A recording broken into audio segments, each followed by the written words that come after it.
We are live. No matter what happens at YouTube behind the scenes, we are still here. We had a really big scare. A lot of you probably had a really big scare. Basically, YouTube had some mass thing, but we are here. We are still here to talk Agatha. Dan is here. I am here. We were gonna have Jarid on again, but this confusion really got Jarid so that he kind of had the schedule thrown off. He'll have to join us next week. Honestly, I don't blame him. Okay, so we'll get into that in just a second. The most recent episode of Agatha All Along just dropped yesterday. It's episode 4. Dan and I are going to be getting into that in a second. Dan, let's go ahead and get to the chat. Barry Allen is slow, tells us congrats on 100 subs. We got to 100 subs, Dan. 100 subs. I don't know why 100 people want to hear you and me talk, but they do, and we are thankful for every single one of you. And we got anybody else in the comments here, Dan? We got more Barry over here. Oh yeah, Barry Allen is slow. We replaced Kitty Foreman with Aubrey Plaza.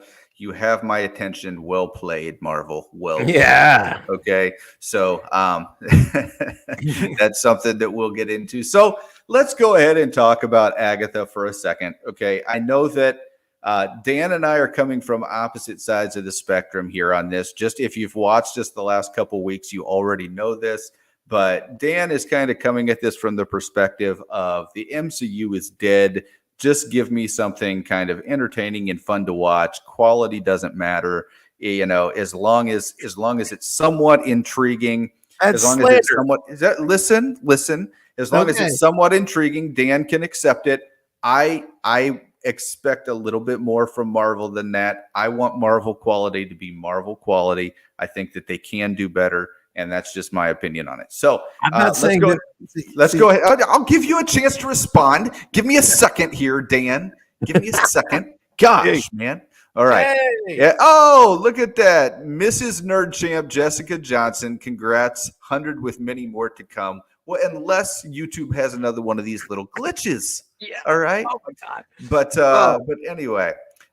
So Dan, let's go ahead and get your response to this episode. Let's go ahead and just kind of start with just kind of walk us through what you thought about kind of the way the episode was, the way it began.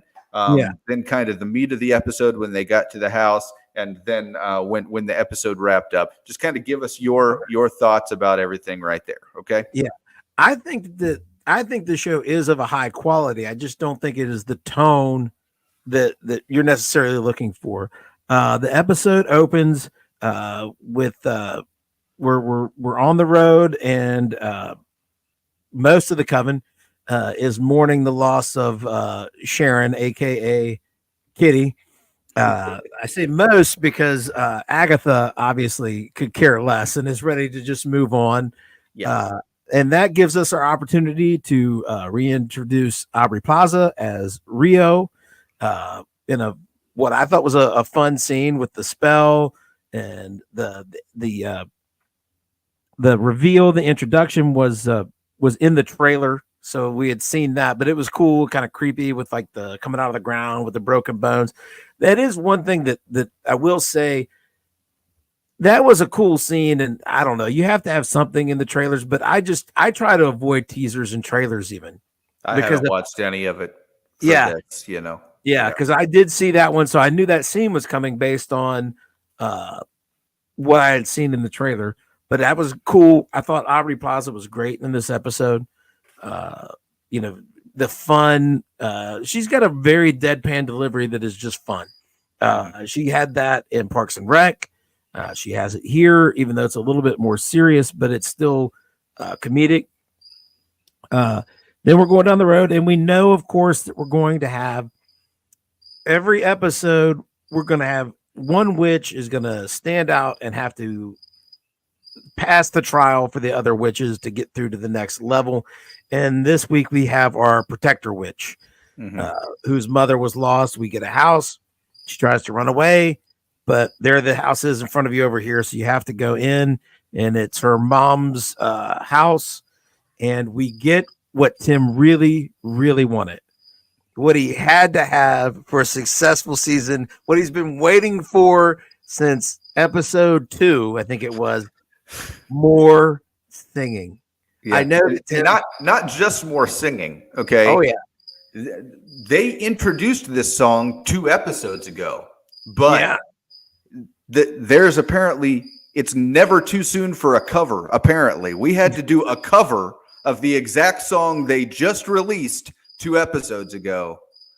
All right, continue, Well, Dan. Sorry. Well, within this continuity, Tim, you've got to remember that this is a very old folk song. This is a witch's song, hundreds of years old, and as such, there will be various reinterpretations and versions, kind of like House of the Rising Sun or something like that. You know, various blues musicians, various artists throughout time. The words change, the melodies change. So you get our. I mean, it's already established that the protector witches, I've forgotten her name, folks. We have no notes. We are flying by the seat of our pants. Her name was Alice. Alice. We're free. We were frantically running around our houses trying to figure out why YouTube hated us and why our channel was gone up until like 10 minutes ago. But anyway, we were kicking the dirt really hard. All right, go ahead.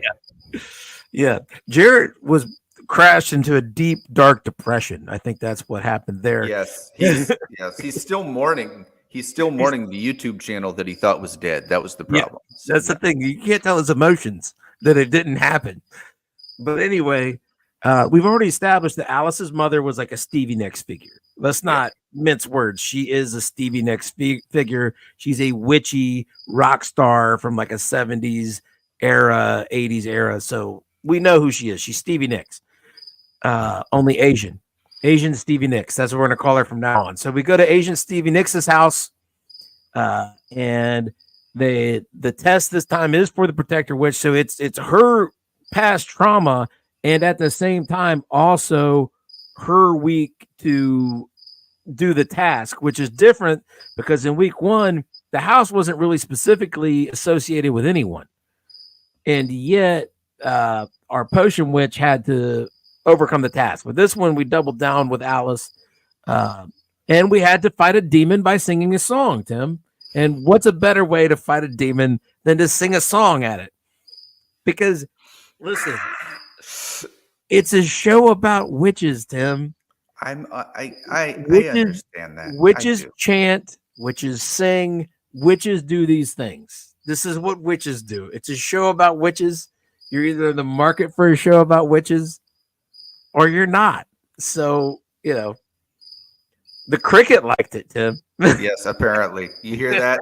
That's the response right there to what's going on with apparently I killed the wrong cricket beforehand. But here's kind of my biggest thing with the episode is this, okay?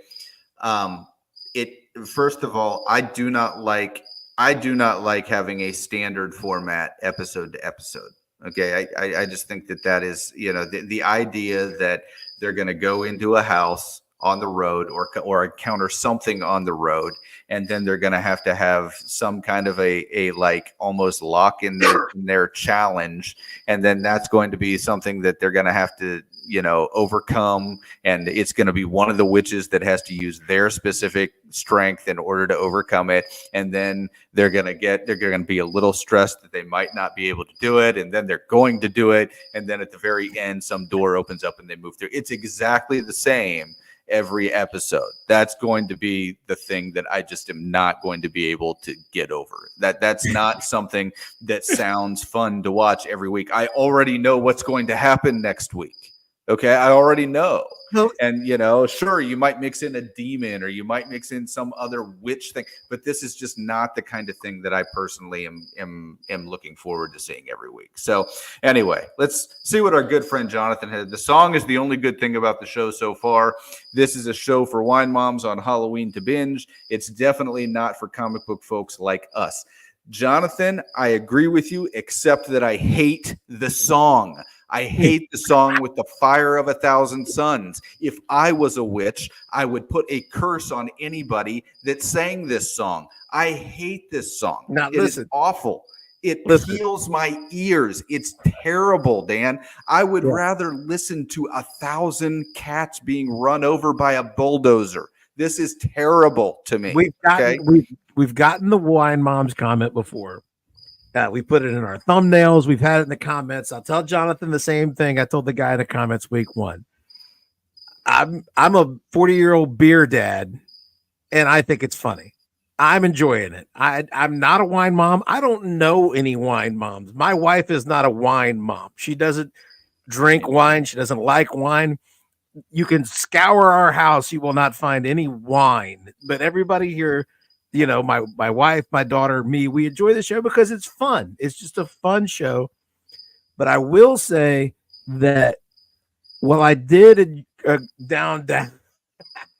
Just go away, Jonathan. I'm not going to sing the song. You're not going to sing the song. Nobody's going to sing the song. You cannot sing the song to me through. Stop it. Stop it, Jonathan. He keeps putting the lyrics in there. Stop it. Okay. Gosh, I hate this song. Oh, go ahead. I will say, I liked the song in episode 2. The acapella, it seemed correct for what they were doing. You know what I'm saying? They're witches. They have this chant that they have to do. They have to do it right. Yeah. That seemed right. This episode, I thought it was fun that they were here and they got to play instruments and do the song.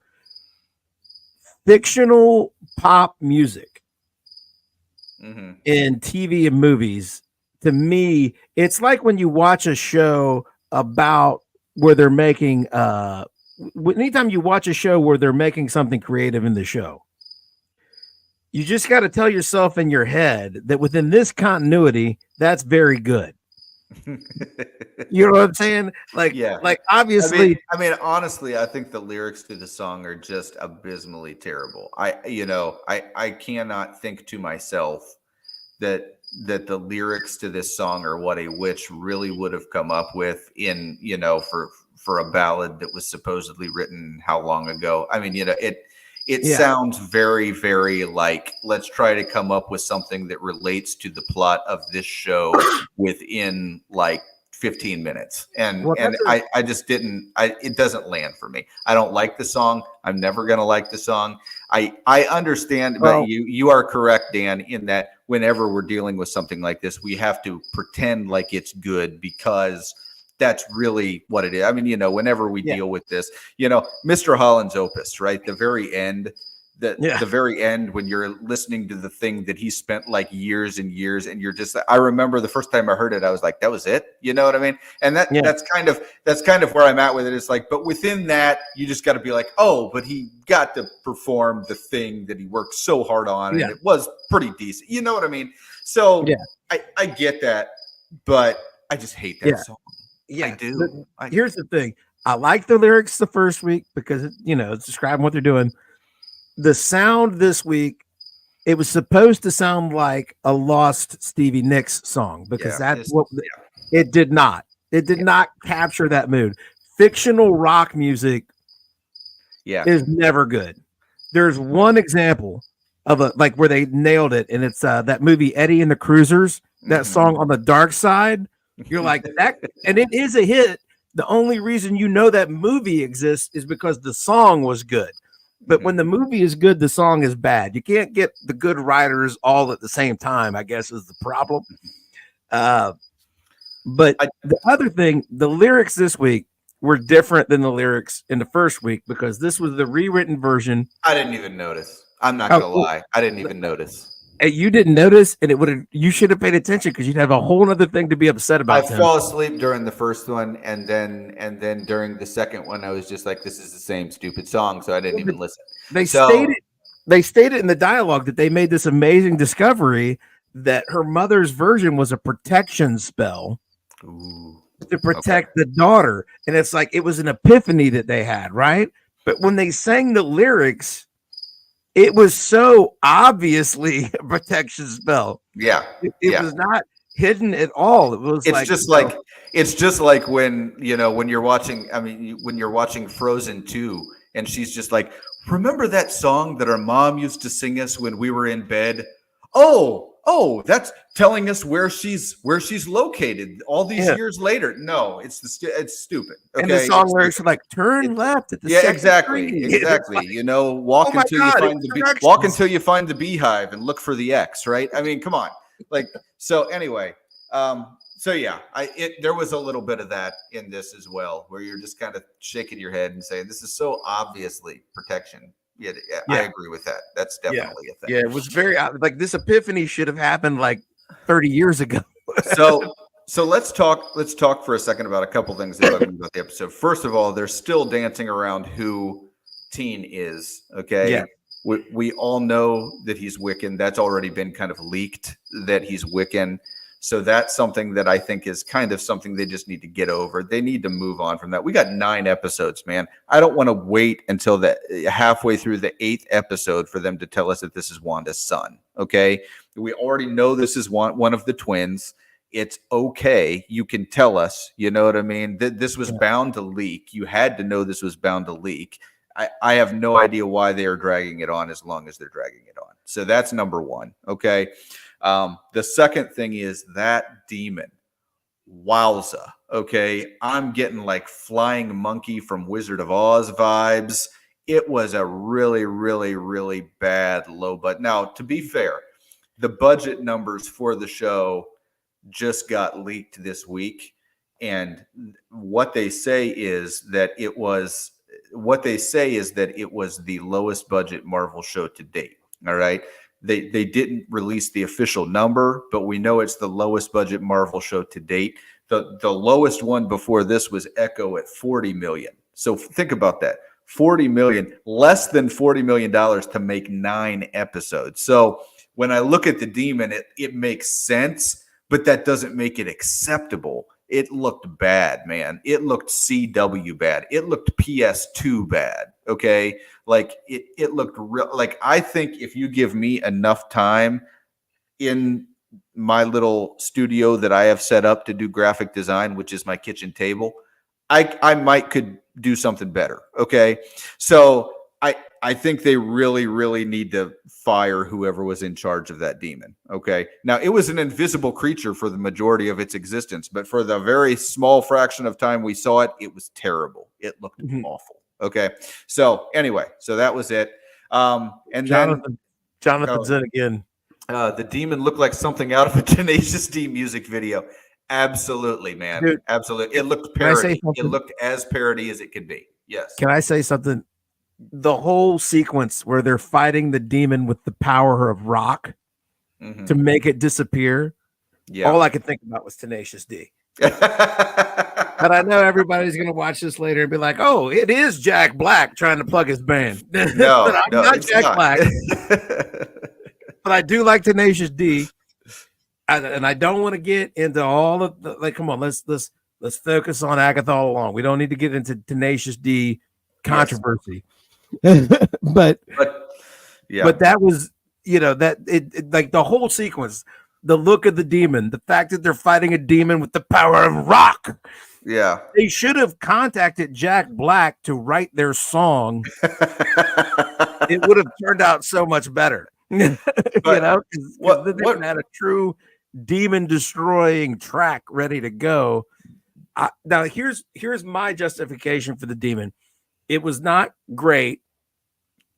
When it was shot in a wide frame, the first time you saw it, like not a close up, it's far up there. It looked kind of creepy. You know what I'm saying? Yeah. But you're getting a very, Aubrey Plaza skipping down the witch's road, singing while she does it. You're getting this, flying monkey demon. We have witches. So I'm feeling a Wizard of Oz type vibe. So when the production values are like that, it gives you a Halloween of years past type homage. You know what, Dan? I didn't even think about that, and I will give the demon a pass on that alone. Okay, it was the Wizard of Oz and the Flying Monkey. You have me there. Okay, show me just show me a munchkin and a little dog, and we'll just call it a day. But all right, something else I just wanted to mention. Oh yeah, Marvel's gayest show ever. So it is kind of interesting. As soon as Timmy? number? Yeah. Okay. Did I Tim's lose having you? internet troubles. Oh, am I? Yeah. Okay, you're Oh, back. You're back. I'm back. Okay. Okay. Well, yeah. So Marvel's gayest show ever. This is something that it was billed as. Okay, we need to address it. As soon as Aubrey Plaza showed up, they said, "Oh, should I ask for her phone number?" And all this, and I was just like, "Oh, so everybody's that way." Okay. And then there's obviously something between her and Agatha at one point, right? Yes. So that's something I think was kind of it didn't feel right given the history that we know between those two characters. But I mean, I'm not going to put anything past, Love and hate. yeah, I don't know. I'm not going to put anything past, but the what we know about those two characters, I just don't think it made a lot of sense. So there's a lot there that I'm kind of wondering about. I understand what they're exploring. I almost do think that they've kind of gone a little over the top with it in this episode in particular. But, once again, it might just be jumping the gun on a few things, just on a few quippy lines here and there. You know what I mean?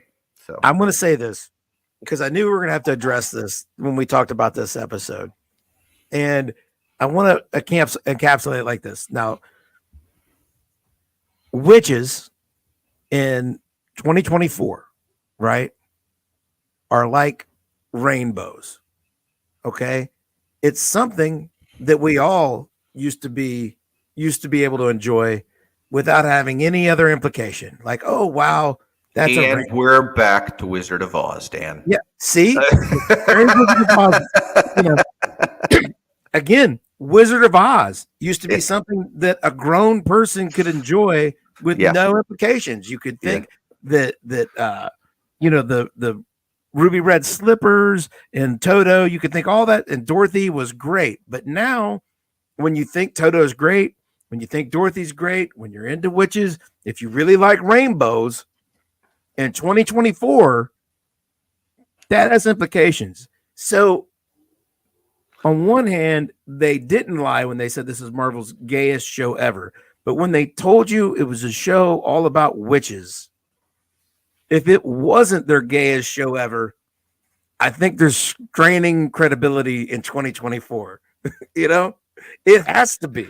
And honestly, like it's to the point here where none of that really ruins anything for me personally. There are a lot of reasons why I don't like this show, and it has nothing to do with that. So I think if anything, it's just that I don't necessarily buy the relationship between Agatha and Rio. I don't buy that. But once again, there's 5 more of these episodes. For some reason, I have to sit through 5 more of these episodes. Okay.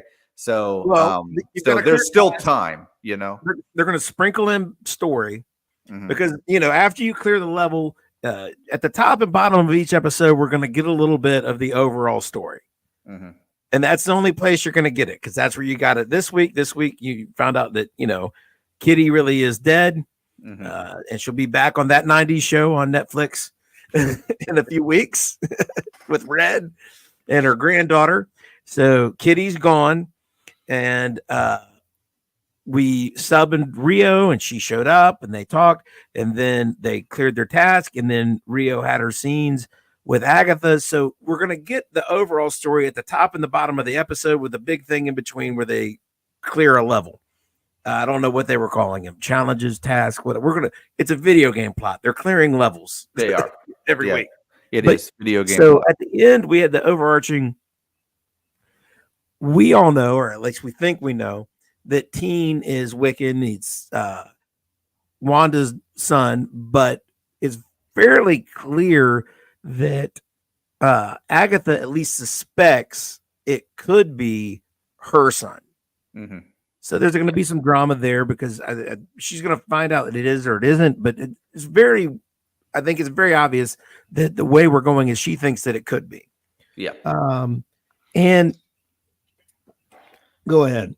No, I think, I think that's obviously an angle that they're working. I think had it not leaked a long time ago that this was Wiccan, I think that's the direction that everybody would think. I think that's what they kind of were thinking people would it was, it was kind of like the game where they've got the ball under the cup, and they want us to think that's what's happening, is that this is her son, but it's not. This is Wanda's son, and we already know that. So now that we already know that, I kind of think that takes a big part of the mystery away. So we'll just have to see. But I think, like I said, the budget got released for this. It's got to be under 40 million. I think under 40 million for 9 episodes just seems really, really low. And that's why I'm not surprised by the quality that I see now. I knew it was low budget initially anyway when I saw it.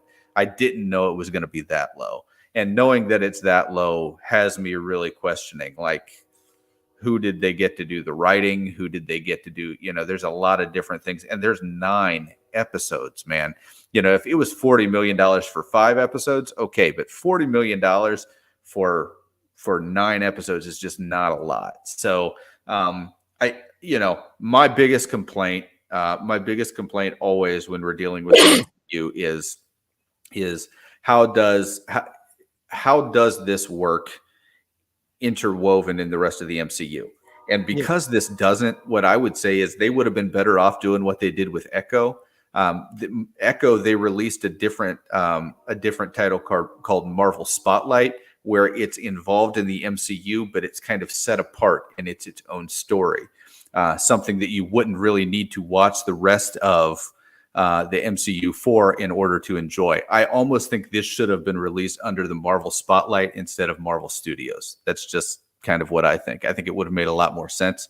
But once again, we're talking splitting hairs here on it. But I feel like if you're going to do something Marvel Studios, it really should be integrally interwoven in the rest of the MCU. And I wouldn't have wanted this that way anyway. But if you're going to do something like this, you got to have something that ties to the greater MCU. I think Wiccan is going to be that thing. That's what they're going to try to push for, because they're obviously pushing for a Young Avengers project that nobody wants to see. But I honestly feel like that's what they're trying to do. They're trying to use this series to set that up. The greater MCU is a garbage dumpster fire of awfulness, Tim. Oh, it is. And I've admitted that. That, Dan. Yeah, but that just because try anything into that is just going to ruin your good time.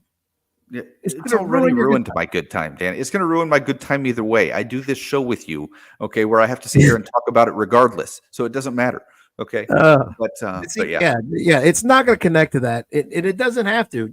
This is a fun Halloween semi-spooky story about witches set in the Marvel universe. And it doesn't have to save the universe. You've already saved the universe. You can't save the universe every movie and every TV show.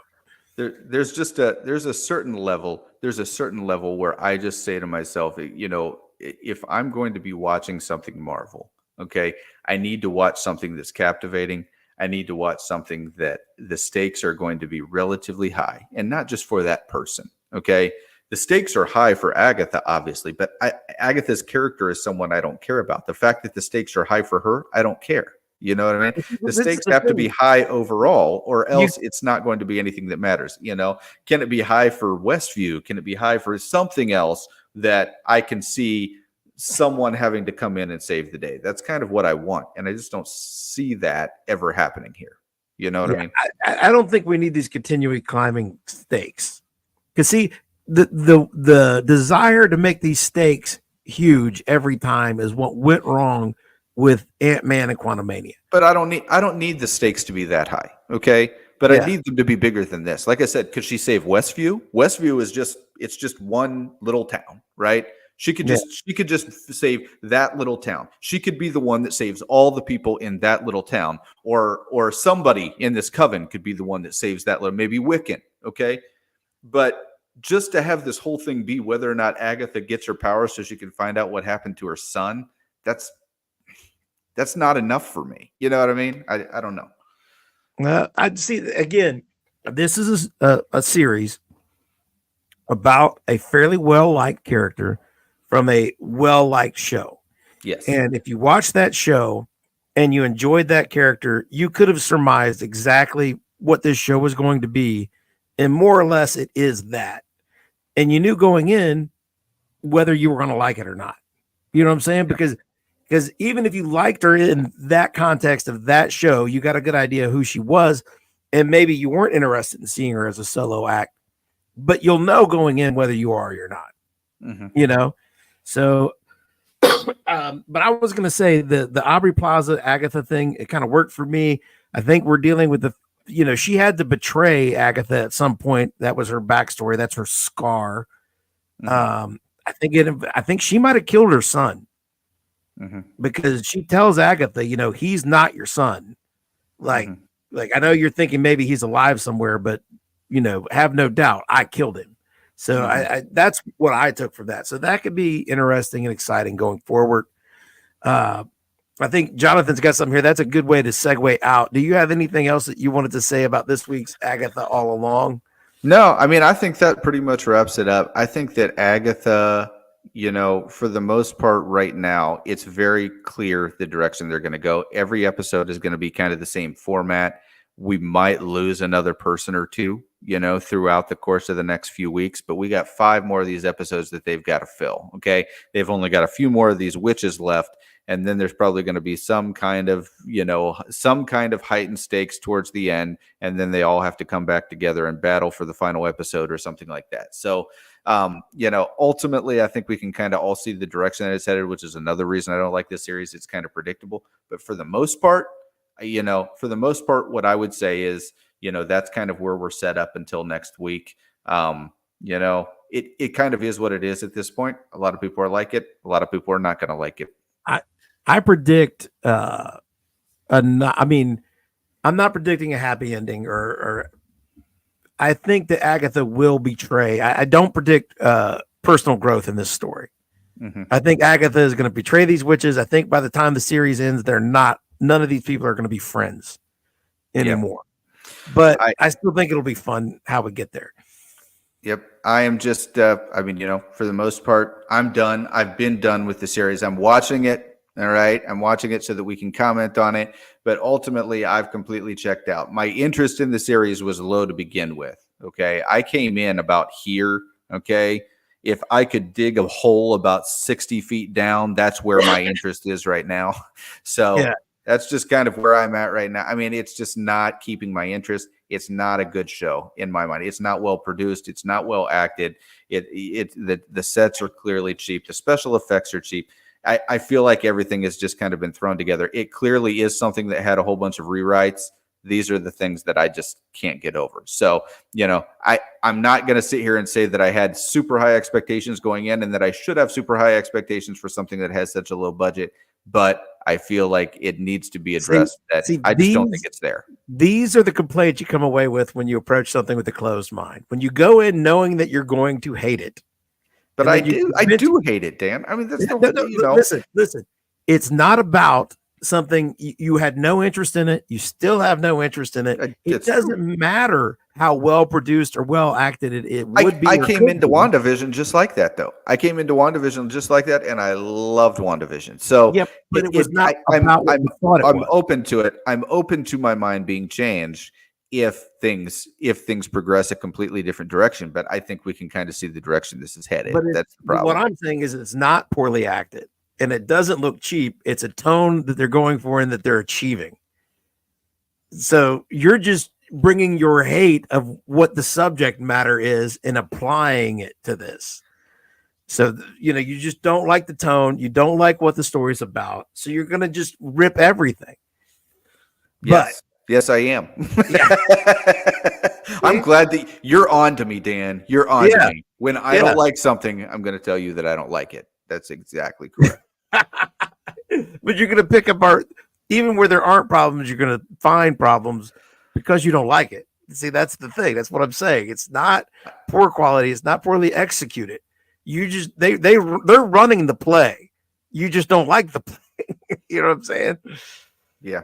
The play got tackled about 5 yards behind the line of scrimmage, in case you're curious. So, all right. So, in wrapping up Agatha. Yep. Go ahead. Yeah. Tell us what Jonathan has to say, Tim. Jonathan he says, speaking of a closed mind, tell me more about Dan. He says, "Tell me more, Dan, who refuses to watch the Batman." Oh, did you see no, did you see the? But the no, difference is Dan wouldn't watch it. Dan wouldn't watch it and then comment on it because he already knows he would hate it. Yeah. So there you go. Yeah. That's the whole. Here's Jonathan May. The Penguin is 1,000 times better than Agatha. DC is about to become the best comic book movie dealers in 2025. Superman. He followed that up. Speaking of closed mind, tell us more, Dan. Listen, this is a public service announcement to all of you out there. Tim is not going to listen to me. Jared won't listen to me. Jonathan won't listen to me. You won't listen to me either. The Tolkien trolls who fight me and Tim every week, and that Tim doesn't realize he's behaving just like them right now. They're not going to listen to me. But if you want better mental health going forward, just please listen to me right now. When you hear about a piece of media that is about to be released and it raises, your spidey sense, your tinglers, it seems suspect to you. It feels off. You feel like, man, I'm not going to like that, right? Don't be a completist. You don't have to run out and consume everything that comes out. You don't have to watch everything, read everything. There's too much stuff in the wide world to take in all of it, right? If you have some level of interest, here's what you do. Don't go and get the opinions of the people who don't like it. Get the opinions of the people who do like it. Have them describe what's good about it. And if everything they say is good about it sounds absolutely nails on a chalkboard awful to you, feel confident that you were right and you're not going to like it, and don't watch it. Don't waste your time. Don't waste your money. Don't waste your energy. The only reason you could ever watch something and be upset is if they tricked you. If they told you it was going to be one thing that you thought you might like, and then you watched it and you're like, that was awful. Then you could be mad. And I have been tricked. I have gotten mad, but it's rare. They'll tell you what they're making. Most of the time, even if they try to lie, something will give it away. There'll be a hint and you'll be like, that sounds bad. And then you could suss it out before you waste your time. It's not that hard. It really isn't. And that's the other thing. You could admit that these things are well made. They could be well crafted and you could still not like it. There's all kinds of weepy chick flicks out there that I'm sure all the actors are doing great performances or whatever, but I'm not going to like it. So I don't watch it. This is why I don't watch The Batman or The Penguin, because I'm not going to like it. Why would I do that? I don't want to be the troll. I don't want to be the Tolkien troll. You don't know you will hate a movie until you try. No, you do. You can. You do know. Tim knew he was going to hate Agatha, and he does. Tim's frozen now. Oh, no, he's moving again. And then the Batman made almost $800 million at the box office, 85% on Rotten Tomatoes. 85% of the critics watched it and liked it. Now, the critics mean nothing.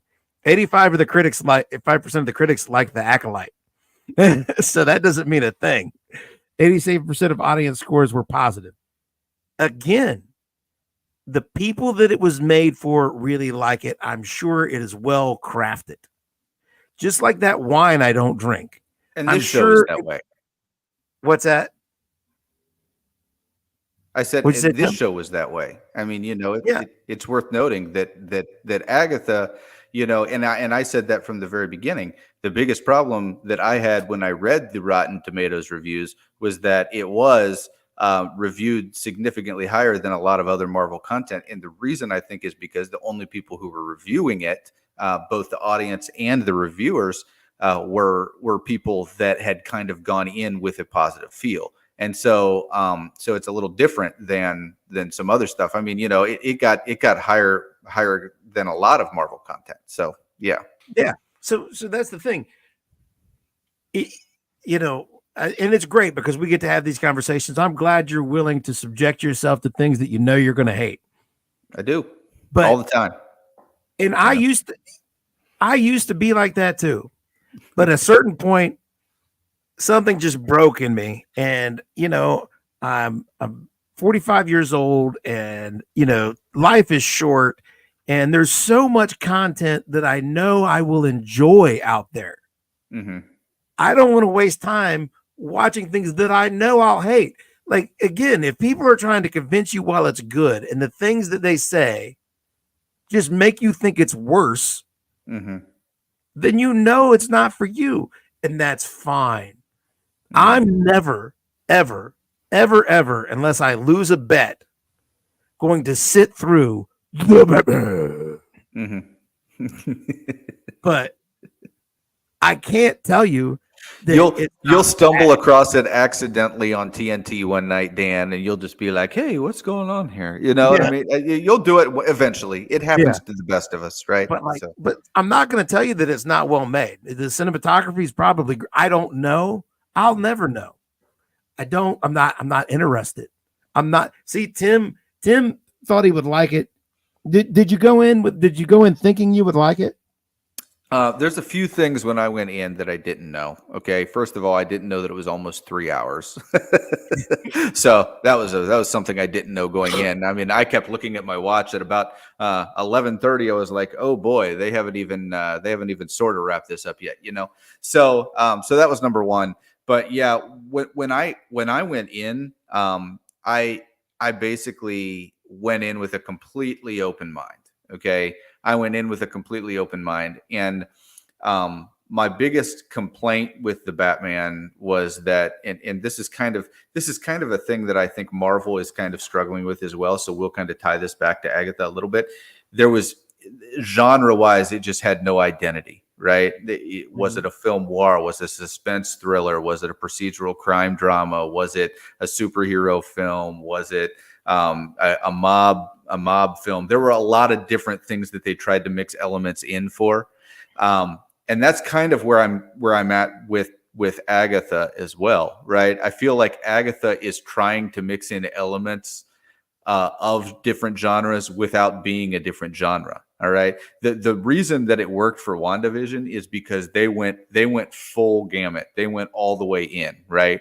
They didn't just try to set up something in the style of the Dick Van Dyke Show. They tried to recreate the Dick Van Dyke Show, and everybody around was playing along. Right. It's not like that now. It's like, okay, we're going to have a 70s jam session, or okay, we're going to have a 2000s wine party. That's definitely different genre mixing, but the characters are aware. So it's completely different. You know what I mean? I feel like it's just changing costumes now. So that's kind of the thing. I think when there's no direction to what kind of a genre you have, and that's kind of where I went in with something like the Batman. And a lot of times when I go into a project that I kind of am a little iffy on, that's one of the big things is this what I think it is, right? Is this genre-wise what I think it is? And if it's not genre-wise what I think it is, if it kind of has a little bit of that identity crisis, that's one of those things that it's immediately in the negative column for me mentally. And the reason is because I went into that movie, or I'm watching that TV show for a certain reason. I'm watching that because I want a certain itch tickled. You know what I mean? Right. And if I'm not going to get that, you at least need to tell me what you are going to give me and give me a good version of that. Okay. And so that's kind of where I think a lot of those negative feelings come in for a lot of different fans on a lot of these different movies and TV shows. So, yeah. Like, I am looking forward to Superman. I think that the fact that DC brought in James Gunn is good. My faith is shaking with James Gunn, because DC's, he told us The Flash was great. But DC and Marvel are on opposite paths. There was a tone that worked in superhero movies for a very long time. Iron Man came out. Marvel took over the cinematic universe of the world. Cinemas everywhere. Marvel dominated. And then people started criticizing them for having the same tone. Everything feels the same. It's all the same. It's all just gruel, So they started trying to vary that tone. At the same time that they did that, DC was having success with the Christopher Nolan Batman films, Yeah, which realistic. were much Realistic more hero film. grounded. Yeah, they were much more grounded and realistic. Mm-hmm. By the end, they got kind of fantastical. Dark Knight Rises is not the highlight of that trilogy, but The exploding concrete. Yeah. Yeah. All right. so DC took the lesson of like people are beating up Marvel for being a little bit too quippy, a little too witty, a little not serious enough, and they decided to be ashamed that they're making superhero movies. They're embarrassed of it. They don't like that they're making them, and they decided that they're going to do the opposite of Marvel, and they're going to go so very serious. They're going to do Christopher Nolan times a million. They're going to get so grounded that they're underground. They're in a cave. You know what I'm saying? It's not even going to be a superhero even anymore. You're going to see a Batman movie that's basically Batman in a cheap knockoff of Seven. They're going to take Batman's best villain, and Batman's not even going to be around. It's going to be a cheap knockoff of a Martin Scorsese movie. They're going to follow that up with some weird musical, because these are all for film people. You're going to get a Penguin show that's, and I've read the raves about it. It's a serious mob drama show without Batman in it. Batman's not going to be in it. He's not in it. He will not appear. Yeah. It's called the Penguin. And the character is called the Penguin. He doesn't have a big long nose. He doesn't have cigarettes on a stick. He doesn't have a top hat. He doesn't waddle. He's not the flamboyant. It's a very grounded mob show. That just it's in Penguin drag. It's in Batman drag. I like a serious mob show, but if I want that, you know what is also available on Max for me to watch, Tim? The Sopranos. Yeah, It's absolutely. It's right there. I can right past the cheap Batman knockoff and watch Tony Soprano all the way through again, because it's always amazing, because it is what it is. It's not trying to be this and a little bit of something else. Yeah, you know what I'm I saying? agree. You know, so I don't need the Batman version of The Sopranos. I don't need the Batman version of Seven. I don't need the Batman version of and I think and to be fair, you know, DC has taken a few steps to try to change things up a little bit. Shazam changed things up a little bit. Blue Beetle changed things up a little bit. Suicide Squad changed things up a little bit. So they've kind of tried to work some different genre in. The difference that I think is Kevin Feige almost has this obsession with doing each particular genre in the MCU and trying to work it in. He's trying to work in, a comedy. He's trying to work in a romance. He's trying to work in, a drama. He's trying to work in every genre that he can just pull in, and I don't necessarily think that is the way that you should run a superhero franchise. I think that the difference between comic book fans and a lot of other fans is very simple. Comic book fans just expect you to give us what we've always seen, but we want to see it come to life. All right. We would go and buy the comic books, and we would read them when we were kids. Some of them buy them and read them well into our adulthood. But we see these representations of these heroes, and on a two-dimensional page, it really doesn't do much for us. We want to see that brought to life, and we've got expectations that come with that. And it's not really hard to meet those expectations. Just stick to the story, make it look like this in live action. That's pretty much what it is. And they don't want to do that. Okay. For some reason, they don't want to do that. And I think the main reason they don't want to do that is because they think that a lot of these stories have been played. Like, yes, the Batman origin story has been played. The Spider-Man origin story has been played. A lot of these origin stories have been played, but there's a lot of these stories that haven't even been told, and they're great stories. Okay. And that's kind of what I want the MCU to get back to, is get back to some of these origin stories and on some of these major characters that are just great. We need to get that, man. We need to get that from some of these. And that's just kind of what we're missing in the MCU right now, I think. Well, Marvel went the opposite direction of DC. They're going more comedic, more just fun, silly, and that's the thing.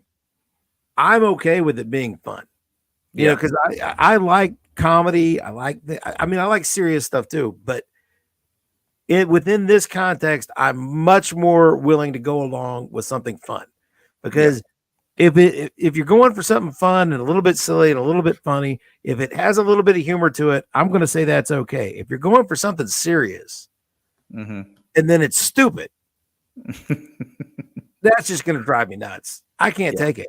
And that's where I'm at on that's where I'm at on Agatha. I know you're not there, but that's where I'm at. Is this just stupid is the word that comes to my mind. Okay. And it's not because it's not because I'm, trying to pull it apart and it is. Yeah. It's just kind of a dumb plot. You know what I mean? And see, so anyway. you have a lower threshold for the humor than I do. Like when it gets too humorous, you don't. I have laughed like 0 times in this show. Like 0. What I'm saying is when the tone is too light, yeah, it offends. Yeah, it just depends. I mean, I love Guardians. You know what I mean? It's nothing but light tone. But Guardians, it captured a lightness that was different. You know what I'm saying? They didn't they danced right on the razor's edge. Yeah, they did.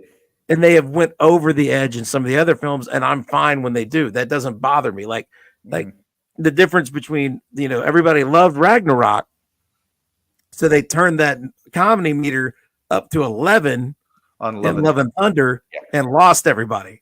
Yeah. But I still thought it was funny. You know what I'm saying? That's the thing. I'm just like, oh, that's funny. I will ride with you when you're being funny. Yeah. When you're being serious, like we disagree. Like your worst thing ever in all of Marvel was She-Hulk. You hate it because it had this unserious tone that you just couldn't I wouldn't stand. say it was the unserious tone. I think there was just a lot of unclear direction in that particular project, and I'm still not sure what they were trying to achieve. You know what I mean? Like it started out kind of like this Ally McBeal ripoff with a Hulk lawyer, and then it did kind of bleed into a little bit of the comedy, and then by the end it was just, they brought in Scar and all these other characters, and then she jumped off the screen and said none of that even matters, and you don't even know if that's even going to happen anymore. The storyline with Abomination and all that, you don't even know if that really happened now. So it's just unclear direction. It makes no sense. And that's the thing. That's the problem that I had. That's the problem that I had with She-Hulk, because nothing. You don't even know what matters and what didn't matter in that show. Because it's like Blazing Saddles at the end, because it's just or Holy Grail, right? At the end of Holy Grail, you're just like, this was the stupidest ending I could possibly think of. Is the cops coming in and taking everybody? You know what I mean? And you're just like, what did I just watch? And that's kind of how I was at the end of She-Hulk. I was just like, this is a superhero show. You know what I mean? I'm willing to ride with that because I like the picking it apart. I like the satire of it. The show that drives me crazy, short of Secret Invasion, and everybody should hate Secret Invasion. Yeah. Like you should just everybody should have a white heart burning, just like, why would you do that? Why? Yeah. Why? Okay. Short of that, my second worst Marvel project ever that I actually sat through. Because again, folks, for me to sit through one that I don't like, they got to fool me. Mm-hmm. Okay. I have never seen Eternals, and I'm much better for it. Did I miss out by skipping Eternals, Tim? I have seen it one whole time, and I told you everything about it that you need to know. So there you go. See, it's great to have a partner in this nerd life. I've never seen Black Panther 2 because I didn't want to sit through it like a 2.5-3 hour Black Panther movie without Black Panther in it. That was not it was not appealing to me. I was just like, no, Black Panther's not in the Black Panther movie. But I think you were actually getting ready to go see it. You were thinking about it, and I told you, I said, Dan, it's an almost 3 hour movie about Shuri, and you were like, oh, never mind. I was trying to figure out how they were going to overcome it. And I know Tim ran out, and I did. I got a hold of Tim. I'm like, is Black Panther in this? Is there a Black Panther? And he's like, it's about Shuri. And I'm like, oh, okay, thanks. And it's 3 hours long, in case you're curious. Yeah. So yeah. So I haven't seen that, but the thing that I did watch because I thought I might like it, and they fooled me, and they actually strung it along to where I watched the whole thing. That is one part of being a completist. Once I start it, I have to finish it. I won't watch 20 minutes of a movie and then turn it off because I'm not liking it. That doesn't. I won't watch 3 episodes of a show and then stop. I just can't do it. Yeah, for sure. Falcon and Winter Soldier was so awful. It was just mind-numbingly stupid. That was and one of those. All being so serious about being so stupid, and I just can't. I can't abide. I think my biggest problem with Falcon and Winter Soldier is that it was an incredibly busy storyline. You had like 3 different villains that they were fighting between the Flag Smashers and Walker, and and Val, and it's just stupid. And then the biggest thing is, as it was very, very front loaded with action. They had a great action scene in that beginning of the first episode. Okay. Right. And they actually had some good stuff happen throughout the first couple episodes.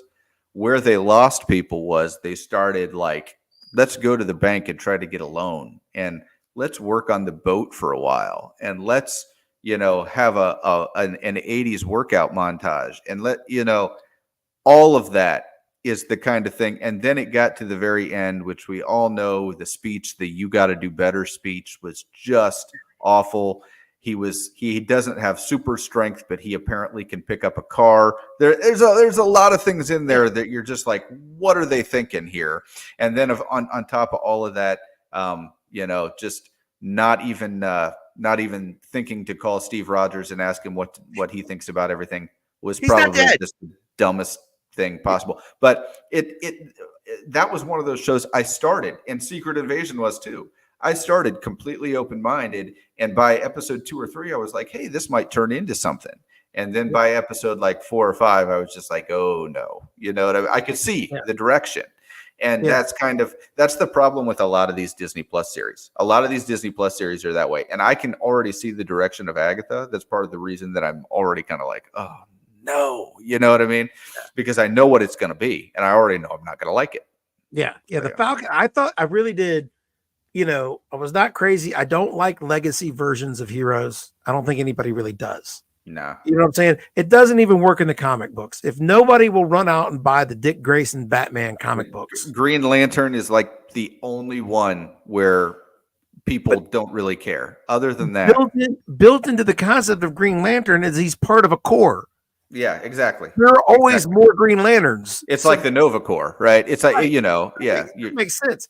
But like, if you're going to hand down your mantle, right, in all of comicdom, if there's no fan appeal for Dick Grayson as Batman, right, then there's no appeal for anybody as anything else. You just got to stick with the OG. Because if Dick Grayson ain't getting it done, then Bucky's not getting it done, and Sam's not getting it done, and Randy as Iron Man is not getting it done, and Jean-Paul Vallée as Batman is not getting it done, and Clark's son as Superman. None of it. It will not work. The origins become too convoluted, because first you got to establish the origin of the first guy, then you got to establish how he passed it down to the next guy, and like nobody wants to follow that. Nobody. Yeah. So, but I had pause going into Falcon and Winter Soldier because I knew that's what they were doing. But I did like Falcon and all the other movies. I like Anthony Mackie. I like Bucky. And Marvel hadn't burned me yet. Marvel had not went down this road of making miss after miss after miss. So I'm like, this will probably be good. My expectations were high. And like you said, I spent the whole time yelling at the screen like, Steve's not. And you were just coming off WandaVision. That was the big thing. WandaVision was a pleasant surprise. I thought I was going to hate WandaVision. I said as much to all of my friends. I said I could not be less interested in this show. They had that hook at the end of the second episode. I was on board after that. It was 1,000% like, wow, I can't believe they got me that hard, And so, it can be done. You know what I mean? It can be done if the approach is there. But I just feel like the approach has not been there for them for a while, and that's just the way I feel about it. But we're approaching an hour here, Dan. What do you think? You want to wrap us up? I think we're doing good. I think Is anybody in the comments? Let's see. We don't have any comments. I think Jonathan was our last commenter here. So yeah. Was there any headlines or anything that we wanted to touch upon, or I don't know? Hey, how many videos we got? Do you still have your phone up there? Do you know how many videos we got? Let's take a look and see if we're. Let's give everybody a live update of the status of Nerd Champs. Yeah, the videos as of this moment. Let me see. We are up to.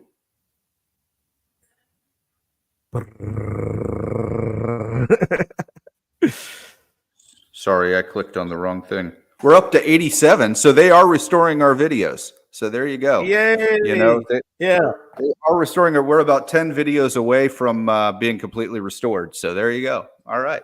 Cheer for the Nerd Champs, everybody. Yeah, that's right. So we had a hiccup for a minute, guys. We were very, very scared about it. But hey, we are very excited about Agatha and what could be possibly coming. Dan is excited because he likes the show. I'm excited because I get to come up here and put my critical muscles to flex every week. It's going to be a lot of fun. So join us next week. We hope to have Jared with us. And remember, if you haven't subscribed to the channel yet, go ahead and do it. We definitely love having good banter with everybody back and forth, and then you'd be able to see when our videos come up. So, hey, thanks so much. Be good, and we'll see you guys next week. See you next week, everybody. Hey, look for our latest Rings of Power early next week. Definitely. Yeah.